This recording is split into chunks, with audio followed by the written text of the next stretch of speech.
Students, today's video is the continuation of fundamental concept of nucleophilic substitution reaction. In this video, I am going to discuss a practice problem based on nucleophilic substitution versus elimination reaction.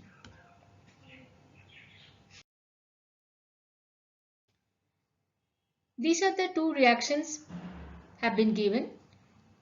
The first reaction, chloromethyl cyclopentane, reacts with methanol in presence of acetone as a solvent, and in the second case the same compound reacts with sodium methoxide in presence of acetone as a solvent. Now we'll solve these two practice problems one by one.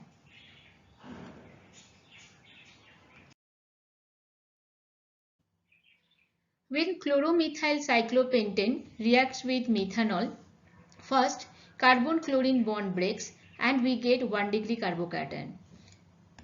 So here methanol is acting as a nucleophile and oxygen is the nucleophilic center. So methanol will attack to the 1 degree carbocation and it will form this intermediate. So where the oxygen is positively charged, so deprotonation will take place and we will be getting the final compound methoxymethyl cyclopentane. Now if we look at this 1 degree carbocation carefully, we can see that if this hydride shift to this CH2, we will be getting a more stable carbocation, that is 3 degree carbocation. That means hydride shift gives more stable 3 degree carbocation. So now same thing will happen. Now nucleophile will attack to the carbocation and then we'll be getting this intermediate, and this is our final product 1-methoxy 1-methyl cyclopentane. So when the reaction undergoes via 1 degree carbocation, it follows SN2 mechanism, and when the reaction proceeds via 3 degree carbocation, it follows the SN1 mechanism. Now here you can see that we are using a solvent acetone, and which is a polar aprotic solvent, means it cannot form hydrogen bond. And when we use a polar aprotic solvent, SN2 reaction favors.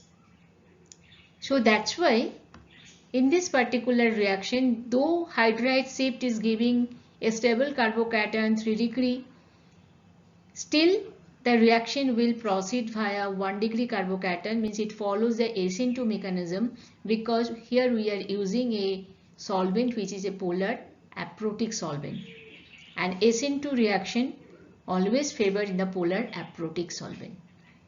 If you want to know details about the solvent, you can check this previous video. I will share this link in the description box.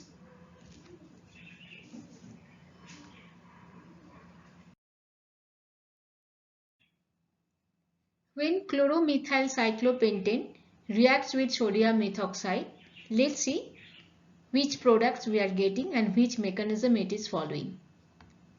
Sodium methoxide is a strong base, so the particular reaction will proceed via elimination mechanism.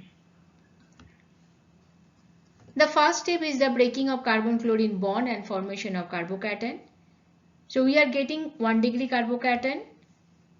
So here OCH3 minus will abstract this beta hydrogen and we will be getting alkene. Since this reaction is proceed by 1 degree carbocation, so the reaction mechanism is E2. Here SN2 will not take place because sodium methoxide is a strong base. Hydride shift is possible and we will be getting a more stable carbocation, that is 3 degree carbocation. Now there are two types of beta hydrogen. So when sodium methoxide abstract this beta hydrogen, we get a compound B, and when sodium methoxide abstract this beta hydrogen, we get compound A. Compound B is more substituted alkene, compound A is the less substituted alkene. So if the reaction proceeds via E1, then compound B should be the major product because it's a more substituted alkene. But here you can see that we are using a solvent acetone, and acetone is a polar aprotic solvent. Structure of acetone is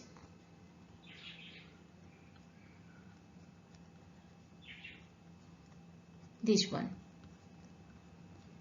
Now polar aprotic solvent cannot make hydrogen bond with the carbocation, and that's why SN2 or E2 reaction favors in the polar aprotic solvent.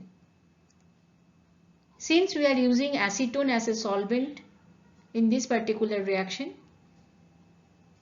so reaction will proceed via 1 degree carbocation. That means it will follow E2 mechanism.